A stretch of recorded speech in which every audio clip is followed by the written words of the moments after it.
નમસ્તે વિદ્યાર્થી મિત્રો, 7મા ચેપ્ટરની અંદર આપણે બીજો પ્રશ્ન અધૂરો છે. પ્રશ્ન છે સ્વાતંત્ર્ય પૂર્વે ભારતીય અર્થતંત્ર એની સમજૂતી. સ્વાતંત્ર્ય પૂર્વે એટલે આઝાદી પહેલાનું ભારતીય અર્થતંત્ર કેવું હતું એના વિશે આપણે સમજૂતી આ પ્રશ્નમાં લેવાની. અગાઉના લેક્ચરમાં આપણે 5 પોઈન્ટ પૂર્ણ કર્યા. કયા 5 પોઈન્ટ એ આપણે યાદ કરીએ તો પહેલો પોઈન્ટ રેલવેનો, બીજો પોઈન્ટ માર્ગ પરિવહન એટલે રસ્તા, ત્રીજો પોઈન્ટ બેંકોની સેવા, ચોથો પોઈન્ટ સામાજિક માળખું અને 5મો પોઈન્ટ ખેતી. આ 5 પોઈન્ટ આપણે અગાઉના લેક્ચરમાં પૂર્ણ કર્યા. હવે આપણે 6થો પોઈન્ટ સમજવાનો છે મહેસૂલનો દર. હવે મહેસૂલનો દર એટલે શું પહેલા તો કે ખેતીલાયક જમીન ઉપર અંગ્રેજ સરકારે નાખેલો કરવેરો એટલે એને મહેસૂલનો દર કહેવાય. ફરી એક વખત, ખેતીલાયક જમીન ઉપર અંગ્રેજ સરકાર દ્વારા નાખવામાં આવેલા કરવેરા એટલે એને મહેસૂલનો દર કહેવાય. જાણકારી માટે, ખેતીલાયક જમીન ઉપર આજે કોઈ પણ પ્રકારના કરવેરા નથી. આજે પણ નથી. હવે અંગ્રેજ સરકારે એ સમયે ખેતીલાયક જમીન પર કરવેરા નાખેલા અને એટલા માટે આપણે 5મા પોઈન્ટમાં સમજી ગયા કે પ્રાચીન ભારતની ખેતી તો સમૃદ્ધ હતી, પણ અંગ્રેજોના શાસન દરમિયાન ભારતીય ખેતી પાયમાલ બની, કંગાર બની, એ આપણે 5મો પોઈન્ટ સમજી ગયા. મહેસૂલનો દર એ પોઈન્ટને આપણે સમજીએ કે ઈસ્ટ ઇન્ડિયા કંપની દ્વારા ખેતીલાયક જમીન ઉપર ઊંચા દરે મહેસૂલ વેરો નાખવામાં આવ્યો. એટલે ઈસ્ટ ઇન્ડિયા કંપની છે એને ભારતની અંદર ખેતીલાયક જમીન ઉપર ઊંચા દરે મહેસૂલ વેરો નાખ્યો. મહેસૂલ વેરો એટલે કે કરવેરો ઉઘરાવવામાં બ્રિટિશ સરકાર જુલ્મી હતી. જુલ્મી એટલે અત્યાચાર કરતી. કેવા અત્યાચાર કરવામાં આવતા કે માનો કે કોઈ જમીનદાર હોય, કોઈ ખેડૂત હોય, એ મહેસૂલ વેરો ભરી ન શકે તો એને દંડ કરવામાં આવતો. ખેડૂતને કે જમીનદારને સજા કરવામાં આવતી. કોઈ ખેડૂત છે એ મહેસૂલ વેરો ભરી શકે નહીં, માનો કે દુષ્કાળ પડે તો મહેસૂલ વેરો ન ભરી શકે તો અંગ્રેજ સરકારે ખેડાણ માટે જે જમીન આપેલી હોય એ ખેડૂત પાસેથી જમીન પાછી લઈ લેતા. આવા અત્યાચાર કરતા. તમને અહીંયા એવો પ્રશ્ન થાય કે જમીન પાછી લઈ લે તો ઉદ્યોગમાં રોજગારી મેળવવી, પણ એ સમયે દેશની મોટા ભાગની વસ્તી ખેતી ઉપર આધારિત હતી. બીજા કોઈ વિકલ્પો નહોતા. હવે અંગ્રેજ સરકાર ખેતી કરવા માટે જમીન આપે પણ દુષ્કાળ પડે, ઉત્પાદન થાય નહીં, મહેસૂલ વેરો ભરી ન શકે તો એ ખેડૂત પાસેથી જમીન પાછી લઈ લે તો ખેડૂત બેરોજગાર બનતા. આવા અત્યાચારો થતા. આવા મનસ્વી નિર્ણયોથી, મનસ્વી એટલે મન ઘડત, મનસ્વી એટલે કોઈ પણ જાતનો વિચાર કર્યા વગર લેવામાં આવતા નિર્ણય એને મનસ્વી નિર્ણય કહેવાય. એટલે અહીંયા એમ કે છે કે અંગ્રેજ સરકારે કોઈ પણ જાતના વિચાર કર્યા વગર આવા નિર્ણયો લીધી. એટલે આવા મનસ્વી નિર્ણયોને લીધે ભારતીય ખેતીને, ભારતીય ખેડૂતોને વધુ પ્રમાણમાં નુકસાન થયું. ફરી એક વખત વાક્ય રચના આપણે બોલીએ કે ઈસ્ટ ઇન્ડિયા કંપની દ્વારા ખેતીલાયક જમીન પર ઊંચા દરે મહેસૂલ ઉઘરાવવામાં આવતું. ઊંચા દરે અગાઉ આપણે વાત કરી હતી કે જેટલું ખેત ઉત્પાદન થાય એના 50% ઉત્પાદન એ અંગ્રેજોને આપી દેવું પડતું એ મહેસૂલ વેરો. મહેસૂલ ઉઘરાવવામાં બ્રિટિશ સરકાર જુલ્મી હતી, એટલે બ્રિટિશ સરકાર અત્યાચાર કરતી. કેવા અત્યાચાર કરતી? તો કે જે ખેડૂત મહેસૂલ વેરો ભરી શકે નહીં એને દંડ એટલે કે એને સજા કરવામાં આવતી. જો ખેડૂત કે જમીનદાર મહેસૂલ વેરો ભરી શકે નહીં તો ખેડાણ માટે આપેલી જમીનો બ્રિટિશ સરકાર પાછી લઈ લેતી. ખેડૂતો બેરોજગાર બની જતા. આવા મનસ્વી નિર્ણયો છે, એટલે મનઘડત નિર્ણયો છે. ભારતીય ખેતીને વધુ પ્રમાણમાં નુકસાન થયું. શું નુકસાન થયું આપણે સમજી ગયા અગાઉ 5મા પોઈન્ટમાં પણ કે પ્રાચીન ભારતનો ખેડૂત સાહસિક હતો, સમૃદ્ધ હતો, ખેતી આપણી સમૃદ્ધ હતી. પણ અંગ્રેજોના શાસન દરમિયાન ભારતીય ખેડૂત ગરીબ બન્યો, ખેતી આપણી પછાત બની. એટલે ભારતીય ખેતીને વધુ પ્રમાણમાં નુકસાન થયું અંગ્રેજોના શાસન દરમિયાન, એવું આપણે કહી શકીએ.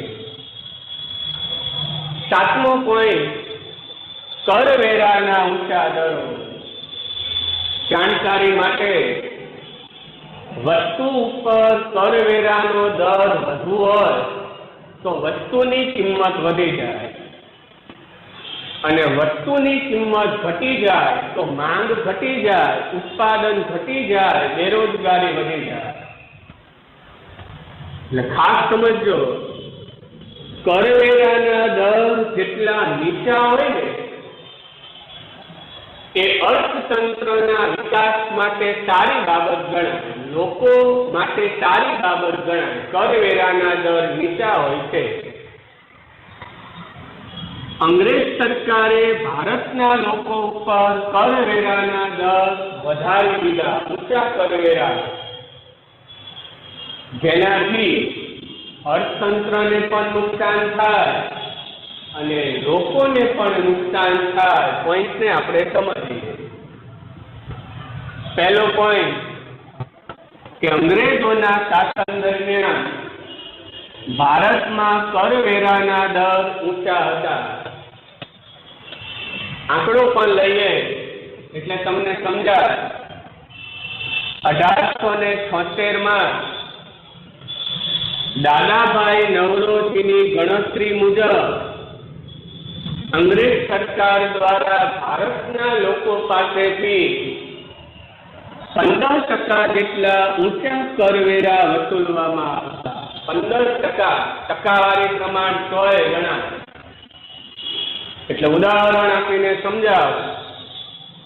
માનો કે 1876 ની અંદર કોઈ વસ્તુની કિંમત 100 રૂપિયા હોય તો એ વસ્તુ ઉપર બ્રિટિશ સરકાર 15 રૂપિયા કરવેરો નાખે, એટલે એ વસ્તુની કિંમત થઈ જાય 115 રૂપિયા.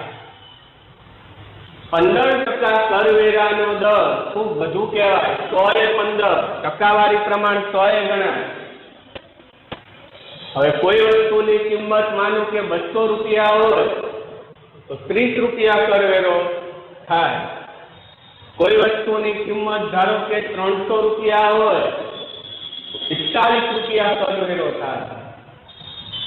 એટલે 1876માં દાદાભાઈ નવરોજીની ગણતરી મુજબ અંગ્રેજ સરકાર ભારતના લોકો પાસેથી 15% જેટલો કરવેરો વસૂલ કરતી. 15%નું અર્થઘટન આવું કરવાનું કે વસ્તુની કિંમત 100 રૂપિયા હોય તો એના ઉપર બ્રિટિશ સરકાર 15 રૂપિયા કરવેરો વસૂલ કરી હતી. મીઠા જેવી વસ્તુ ઉપર પણ કરવેરો નાખેલો. તમને કદાચ ખ્યાલ હોય કે નહીં, અત્યારે જીવન જરૂરિયાતની જે વસ્તુ હોય એના ઉપર કરવેરો ના હોય. મોજ શોખની વસ્તુ કે સુખ સગવડની વસ્તુ હોય એના ઉપર કરવેરો હોય. સમજો, જીવન જરૂરિયાતની વસ્તુ પર કરવેરા બહુ હોય નહીં, અને હોય તો સામાન્ય હોય. દાખલા તરીકે અનાજ તો કરવેરો નથી. દૂધ, છૂટક દૂધ લઈએ તો એના ઉપર કોઈ કરવેરો લાગુ પડે નહીં. શાકભાજી, એના ઉપર કરવેરો લાગુ પડે નહીં. અનાજમાં નાખવામાં આવતા મસાલા, ખોરાકમાં આપણે બધા મસાલા નાખી, મીઠું મરચું, એના ઉપર કરવેરો ન હોય. સામાન્ય જીવન જરૂરિયાતની વસ્તુ થઈ.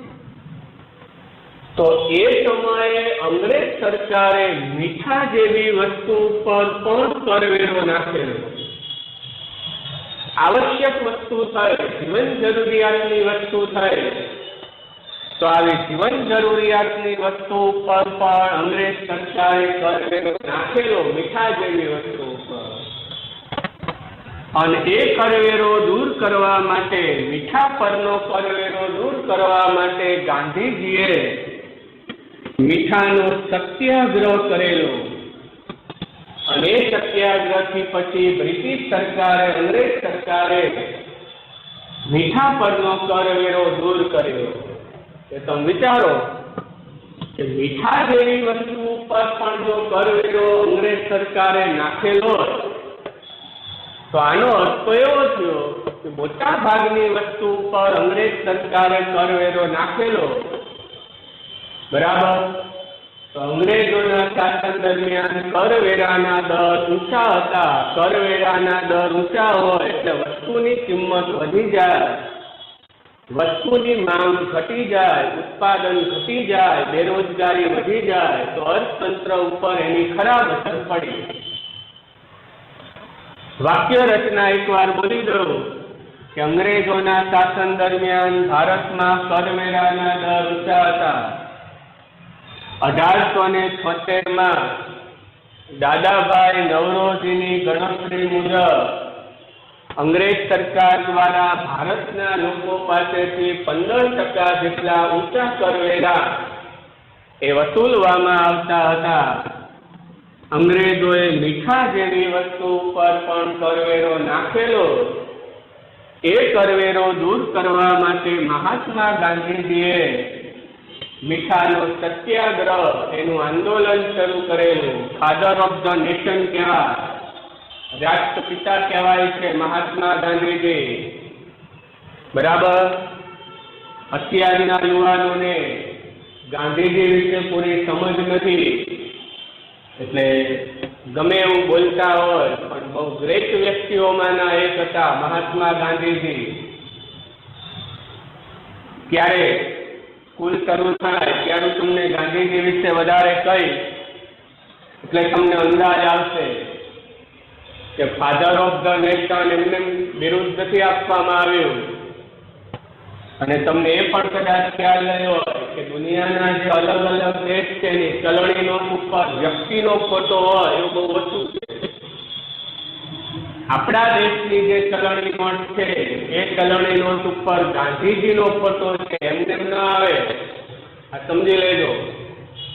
ગ્રેટ પર્સન હતા મહાત્મા ગાંધીજી. ક્યારેક હું તમને એમની વાત કરી. 8મો પોઈન્ટ લઈએ, જકાતના વિવિધ દરો. સૌથી પહેલા જકાત કોને કહેવાય? તો કે આયાત અને નિકાસ થતી વસ્તુ પર જે કરવેરા નાખવામાં આવે તેને જકાત કહેવાય. આયાત અને નિકાસ આમ તો અગાઉ આવી ગયું, પણ ફરી એક વખત આપણે સમજી લઈએ. અન્ય દેશમાંથી આપણે વસ્તુ મંગાવીએ તો એ આપણા માટે આયાત કહેવાય. અન્ય દેશમાં આપણે વસ્તુ મોકલીએ તો આપણા માટે એ નિકાસ કહેવાય. ઉદાહરણ તમને ફરી પાછું આપું. ભારત છે એ અનાજ અન્ય દેશમાં મોકલે તો અનાજની નિકાસ થઈ કહેવાય. ભારત છે એ અમેરિકામાંથી મેડિકલના સાધનો મંગાવે તો એ આપણા માટે આયાત થઈ કહેવાય. ખાસ યાદ રાખજો, એક દેશ માટે આયાત એ બીજા દેશ માટે નિકાસ બને. એક દેશ માટે આયાત એ બીજા દેશ માટે નિકાસ. ઉદાહરણ આપું, મેડિકલના સાધનો આપણે મંગાવ્યા એટલે આપણા માટે આયાત થઈ, અમેરિકા માટે નિકાસ થઈ. અનાજ આપણે અમેરિકાને મોકલીએ તો અમેરિકા માટે અનાજની આયાત થઈ, ભારત માટે નિકાસ થઈ. એટલે એક દેશ માટે આયાત હોય એ બીજા દેશ માટે નિકાસ હોય. આયાત એટલે અન્ય દેશમાંથી વસ્તુ મંગાવવી એટલે આયાત, અન્ય દેશમાં વસ્તુ મોકલવી એટલે નિકાસ. તો આયાત અને નિકાસ ઉપર જે કરવેરા નાખવામાં આવે તેને નિકાસ દર કહેવાય. ખાસ સમજો પોઈન્ટ, અંગ્રેજોના શાસન દરમિયાન ભારતમાંથી જે વસ્તુની નિકાસ થતી એના પર 15% જકાત દર નાખવામાં આવેલો. પછી હું ઉદાહરણ આપીને સમજાવું છું. અને ઇંગ્લેન્ડમાંથી જે વસ્તુની આયાત થતી એના ઉપર જકાત દર માત્ર 2.5%. આ પોઈન્ટ ખાસ સમજો. ભારતમાં જે વસ્તુ બનતી, ભારતમાં જે વસ્તુનું ઉત્પાદન થતું એની અન્ય દેશોમાં માંગ હતી. એટલે અંગ્રેજોએ શું કર્યું, ભારતમાં જે વસ્તુ બનતી અને બીજા દેશમાં મોકલવામાં આવતી તો એના ઉપર જકાત દર 15% નાખી દીધો. જકાત દર વધુ. આનું શું પરિણામ આવ્યું કે બીજા દેશો છે એને ભારતની વસ્તુ મોંઘી પડવા લાગી. એટલે બીજા દેશો ભારતની વસ્તુ ઓછી ખરીદવા લાગ્યા. આ પ્રોબ્લેમ. કારણ કે સમજો 15% જકાત દર નાખે એટલે નિકાસ છે એ મોંઘી થાય, એટલે બીજા દેશો ભારતની વસ્તુ ખરીદે નહીં. અને ઇંગ્લેન્ડમાંથી જે વસ્તુ ભારતમાં આવતી, ઇંગ્લેન્ડ બીજો દેશ છે, એમાંથી ભારતમાં જે વસ્તુ આવતી એ આપણા માટે આયાત કહેવાય. તો ઇંગ્લેન્ડની વસ્તુ ઉપર માત્ર જકાત દર કેટલો? 2.5. એટલે આનું પરિણામ શું આવ્યું સમજો. ઇંગ્લેન્ડની વસ્તુ ભારતમાં આવતી તો લોકોને સસ્તી પડવા લાગી અને ભારતની જ વસ્તુ ભારતના લોકોને મોંઘી પડવા લાગી. એટલે ભારતના લોકોએ શું કર્યું, ભારતની વસ્તુ ઓછી ખરીદવા લાગ્યા અને ઇંગ્લેન્ડમાંથી જે વસ્તુ આવતી એ સસ્તી ભારતમાં વેચાતી. એટલે ભારતના લોકો ઇંગ્લેન્ડની વસ્તુ ખરીદવા લાગ્યા. એનાથી શું થયું, આપણા જે ઉદ્યોગો હતા એ પડી ભાગ્યા. આપણા ઉદ્યોગો પડી ભાગ્યા કારણ કે જકાત નીતિ ભેદભાવ ભરી હતી. હવે હું કહું, ખાસ સમજો, આ ભેદભાવ શું કામ કહેવાય? ખાસ સમજો. ખરેખર એવું હોય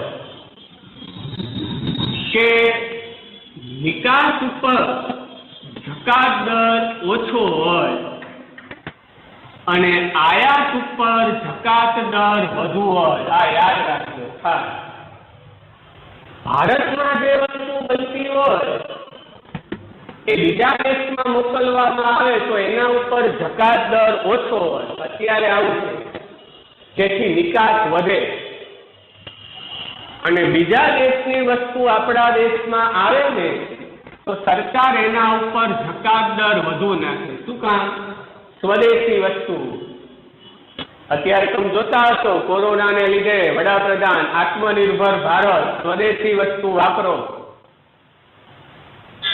એટલે ખાસ સમજો, આયાત થતી વસ્તુ પર ખરેખર જકાત દર વધુ હોય અને નિકાસ થતી વસ્તુ પર જકાત દર ઓછા હોય. ખરેખર આવું હોવું જોઈએ.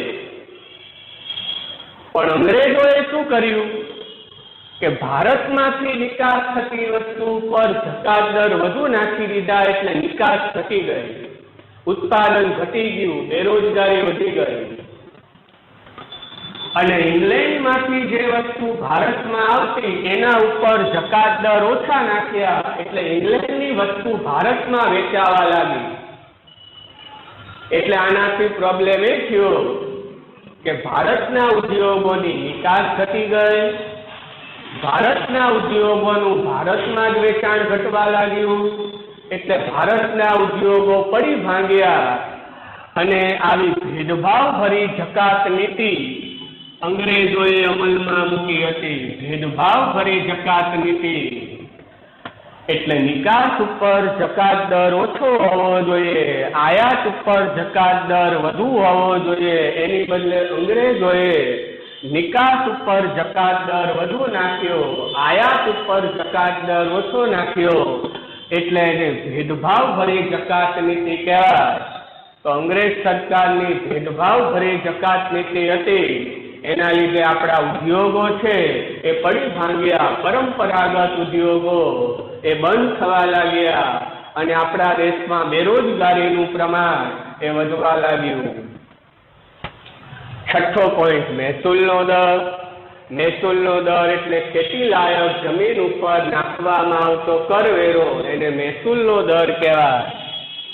કરવેરાના ઊંચા દર નાખ્યા. મીઠા જેવી વસ્તુ ઉપર પણ અંગ્રેજોએ કરવેરો નાખેલો. જકાતના વિવિધ દર. જકાત એટલે આયાત અને નિકાસ થતી વસ્તુ ઉપર જે કરવેરા નાખવામાં આવે એને જકાત દર કહેવાય.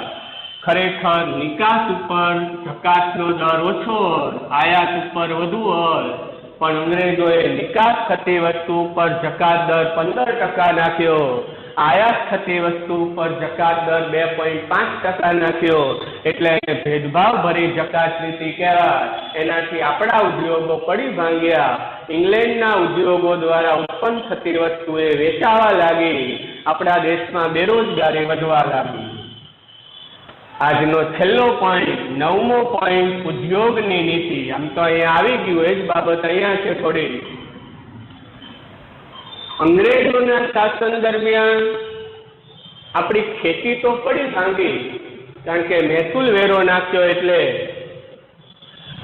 પણ પ્રાચીન ભારતમાં જે ઉદ્યોગોનો વિકાસ થયો હતો એ ઉદ્યોગો પણ ધીમે ધીમે બંધ થવા લાગ્યા. પોઈન્ટને આપણે સમજીએ.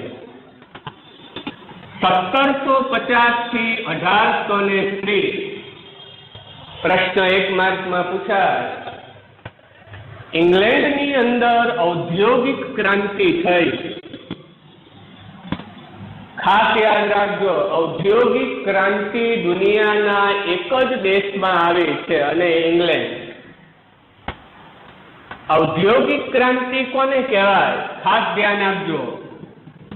ઉદ્યોગ ક્ષેત્રે નવા નવા યંત્રો શોધાયા, નવા નવા ઓજારો શોધાયા અને ઉત્પાદન પદ્ધતિમાં મોટા પાયે પરિવર્તનો થયા. તેને ઔદ્યોગિક ક્રાંતિ કહેવાય. હરિયાળી ક્રાંતિ દુનિયાના મોટા ભાગના દેશમાં આવી છે. હરિયાળી ક્રાંતિ ખેતી સાથે જોડાયેલી છે. પણ ઔદ્યોગિક ક્રાંતિ ઉદ્યોગ સાથે જોડાયેલી છે અને દુનિયાના એક જ દેશમાં ઔદ્યોગિક ક્રાંતિ આવી અને ઇંગ્લેન્ડ. કયો સમય ઔદ્યોગિક ક્રાંતિનો સમયગાળો કહેવાય? 1750 થી 1830 ઔદ્યોગિક ક્રાંતિનો સમયગાળો કહેવાય. સામાજિક વિજ્ઞાનમાં 1850 સુધી છે, 1750 થી 1850. પણ આપણા ઇકોનોમિક્સમાં 1830 સુધીનો સમય આપેલો છે. હવે ઔદ્યોગિક ક્રાંતિની વ્યાખ્યા આપણે સમજી લઈએ કે ઉદ્યોગોની અંદર નવા નવા યંત્રો શોધાયા, નવા નવા ઓજારો શોધાયા અને ઉત્પાદન પદ્ધતિમાં મોટા પાયે પરિવર્તનો થયા. એને ઔદ્યોગિક ક્રાંતિ કહેવાય. ઉદાહરણ આપું. ભારતમાં સુતરાઉ કાપડ હાથ વડે વણવામાં આવતું ભારતની અંદર. ઇંગ્લેન્ડની અંદર સુતરાઉ કાપડ યંત્રોની મદદથી બનવા લાગ્યું. ઉત્પાદન પદ્ધતિમાં પરિવર્તન આવ્યું. યંત્ર દ્વારા ત્યાં કાપડ બનવા લાગ્યું. આપણે અહીંયા કાપડ હાથ વડે વણવામાં આવતું. તો નવા નવા યંત્રો અને નવા નવા ઓજારોની શોધ થઈ અને એના લીધે ઉત્પાદનની પદ્ધતિમાં પરિવર્તન આવ્યું. એને ઔદ્યોગિક ક્રાંતિ કહેવાય. ઔદ્યોગિક ક્રાંતિ ઉદ્યોગમાં આવી, દુનિયાના એક જ દેશમાં આવી, ઇંગ્લેન્ડમાં, અને એનો સમયગાળો 1750 થી 1830. બરાબર. જાણકારી માટે ઉદાહરણ આપું. સૌથી પહેલી ઔદ્યોગિક ક્રાંતિ કાપડ ઉદ્યોગમાં આવેલી. સુતરાઉ કાપડનું યંત્ર દુનિયામાં પહેલું શોધાયેલું. એટલે સૌથી પહેલા ઔદ્યોગિક ક્રાંતિ સુતરાઉ કાપડ ઉદ્યોગમાં આવેલી. આ સમય દરમિયાન ઇંગ્લેન્ડની અંદર નવા નવા યંત્રોની શોધ થઈ. ઉદાહરણ આપું. કાપડ બનાવવાનું યંત્ર શોધાયું, ટેલિફોનની શોધ થઈ, રેલવે એન્જિનની શોધ થઈ, રસ્તા બનાવવાના યંત્રની શોધ થઈ, સીવવાના સંચાની શોધ થઈ, વિમાનની શોધ થઈ. એટલે 1750 થી 1830 દરમિયાન ઇંગ્લેન્ડની અંદર સુતરાઉ કાપડ બનાવવાનું યંત્ર શોધાયું, સીવવાના સંચાની શોધ થઈ, રસ્તા બનાવવાના યંત્રની શોધ થઈ, ટેલિફોનની શોધ થઈ, વિમાનની શોધ થઈ. એટલે 1750 થી 1830 દરમિયાન ઇંગ્લેન્ડની અંદર નવા નવા યંત્રો અને ઓજારોની શોધ થઈ, નવી નવી ઉત્પાદન પદ્ધતિની શોધ થઈ. એટલે આ સમયગાળો એ ઔદ્યોગિક ક્રાંતિનો સમયગાળો કહેવાય. બીજી તરફ ઈસ્ટ ઇન્ડિયા કંપનીએ ભારતમાં રાજકીય વર્ચસ્વ સ્થાપ્યું. એટલે રાજકીય સત્તા, આપણો દેશ ગુલામ બન્યો. ખાસ સમજો શું કે છે. 1750 પછી ઇંગ્લેન્ડમાં નવા નવા યંત્રોની શોધ થઈ અને એક સમય દરમિયાન જે ઈસ્ટ ઇન્ડિયા કંપની ભારતમાં વેપાર માટે આવેલી, એને આપણા દેશને ગુલામ બનાવી દીધો. રાજકીય વર્ચસ્વ. એટલે અહીંયા અંગ્રેજોની સત્તા સ્થપાઈ ગઈ, આપણો દેશ ગુલામ બની ગયો. ક્યારે આપણો દેશ ગુલામ બન્યો? લગભગ 1757માં. એક બાજુ ઇંગ્લેન્ડમાં નવા નવા યંત્રોની શોધ થઈ અને બીજી બાજુ આપણો દેશ ગુલામ બની ગયો 1757. એટલે એક તરફ ઇંગ્લેન્ડમાં ઔદ્યોગિક ક્રાંતિ આવી, બીજી બાજુ ઈસ્ટ ઇન્ડિયા કંપનીએ ભારત દેશને ગુલામ બનાવી દીધો. ઈસ્ટ ઇન્ડિયા કંપનીનું અહીંયા વર્ચસ્વ સ્થપાઈ ગયું. એટલે ઈસ્ટ ઇન્ડિયા કંપનીએ ખરાબ ઉદ્યોગ નીતિ અપનાવી. કઈ ખરાબ ઉદ્યોગ નીતિ? અહીં સમજી ગયા કે ભારતના ઉદ્યોગો જે વસ્તુ બનાવતા, આપણે હાથ વડે વસ્તુ બનાવતા, અહીંયા આધુનિક યંત્રો નહોતા, પણ ભારતના ઉદ્યોગો જે વસ્તુ બનાવતા એની વિદેશમાં બહુ માંગ હતી. એટલે નિકાસ વધુ થતી. એટલે અંગ્રેજોએ શું કર્યું? ઈસ્ટ ઇન્ડિયા કંપનીએ શું કર્યું? નિકાસ થતી વસ્તુ પર 15% નાખી દીધી. એટલે નિકાસ ઘટવા લાગી. ખરાબ નીતિ ઈસ્ટ ઇન્ડિયા કંપની. ઇંગ્લેન્ડની વસ્તુ ભારતમાં વેચાય એટલે ઇંગ્લેન્ડમાંથી આયાત થતી વસ્તુ પર જકાત ઓછી, માત્ર 2.5%. અને ભારતની વસ્તુ પર કરવેરા વધુ 15%. ભારતના કારીગરો સુતરાઉ કાપડ બનાવે તો એના ઉપર 15% કરવેરો નાખવામાં આવે, અને ઇંગ્લેન્ડમાંથી સુતરાઉ કાપડ આવે તો એના ઉપર 2.5% કરવેરો નાખવામાં આવે. એટલે બન્યું શું? એક તો ઇંગ્લેન્ડમાં યંત્રોની મદદથી વસ્તુ બનતી, એટલે એનો ઉત્પાદન ખર્ચ ઓછો આવે.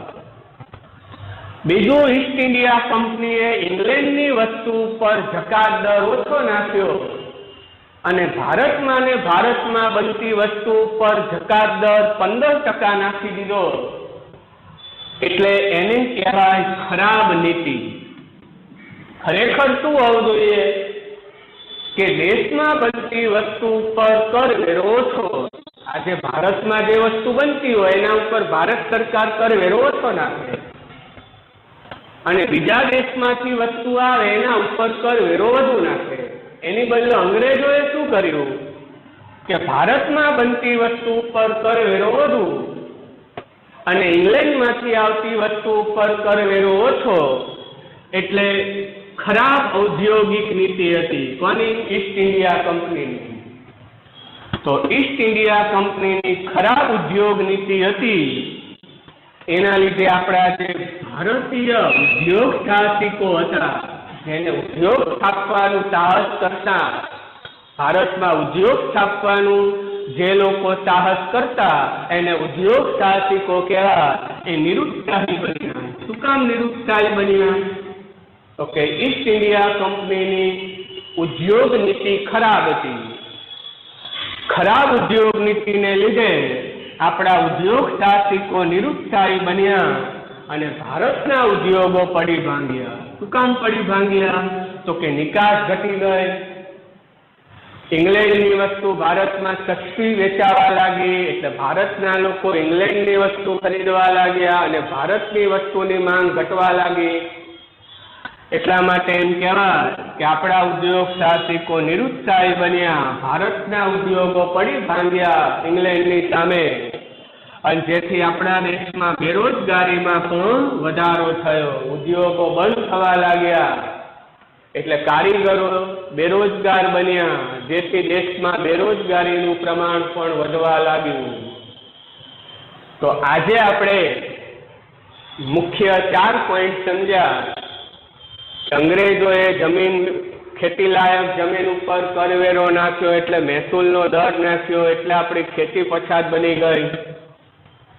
અંગ્રેજોએ ભારતના લોકો જે વસ્તુનો વપરાશ કરતા એના ઉપર લગભગ 15% જેટલો કરવેરો નાખ્યો. મીઠા જેવી વસ્તુ ઉપર પણ કરવેરો નાખ્યો.